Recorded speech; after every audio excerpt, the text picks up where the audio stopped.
What needs to change to enable business and political leaders to take long-term actions when they're actually evaluated on a short-term basis? This is indeed a major problem because, indeed, as you said in your own opening remarks, you've seen how the world has changed over the last 4 years in ways that you least expect.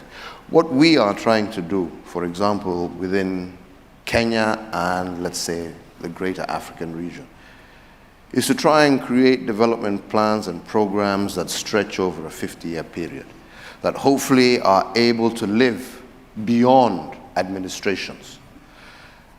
And when we look at it, there is no fundamental difference in what a developing country is actually looking for. We are all keen on housing, on infrastructure, power generation, as I said, health, manufacturing.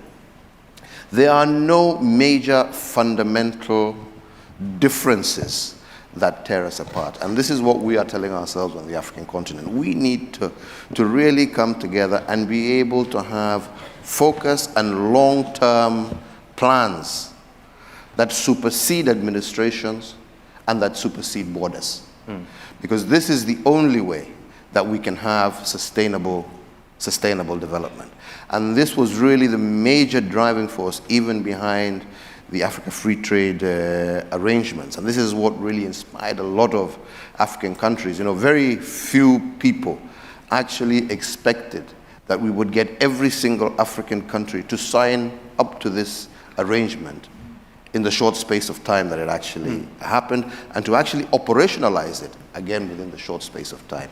But there is now a realization that unless we put in place these fundamental blocks that outlive administrations, we're not going to be able to achieve our social economic agenda.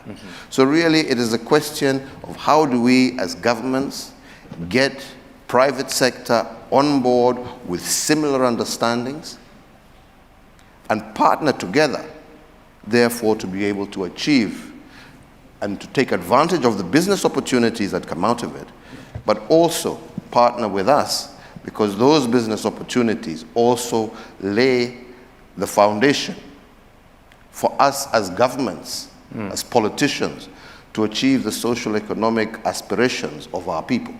So it is a question of how do we tie these two together, and also the recognition today that long-term capital will not be attracted by short-term policies. So it's how to marry those two together.